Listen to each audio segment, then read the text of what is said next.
Now, let's go back to the collision between an American Airlines flight and an Army Black Hawk helicopter. Edward Lawrence joining us. He's at Reagan National Airport. No survivors, Edward?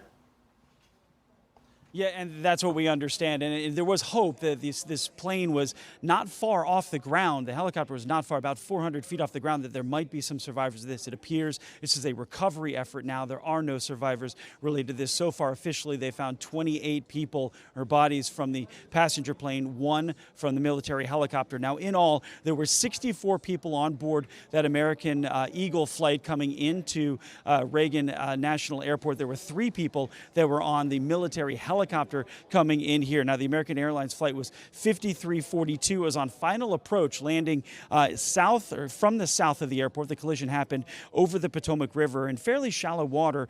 Now, crews working overnight dealt with icy conditions. Some chunks, newly sworn-in Transportation Secretary Sean Duffy would not get into what kind of communication error happened, but said the Sikorsky H-60 military helicopter pilot knew there was a plane on approach.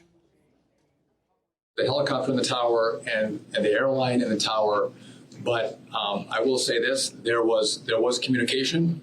It was I would say standard communication. So there was not a breakdown, if that's your question, in communication between the military helicopter and the American airline flight. There was communication between the aircraft and the tower. Was the plane aware there was a helicopter in the area?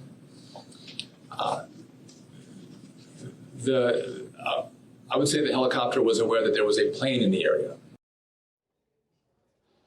And again, this debris field has now spread out with the current of the Potomac River. It looks like it's going to be about 6 miles now. They said debris was found down at the Wilson Bridge. You see on the map there where Reagan Airport is and the river there. Stu, back to you. But this is just a terrible scene for folks who are waking up, families having to deal with this tragedy. Yes, indeed. Edward, thank you very much indeed. And by the way, President Trump will be speaking about this crash a little later today.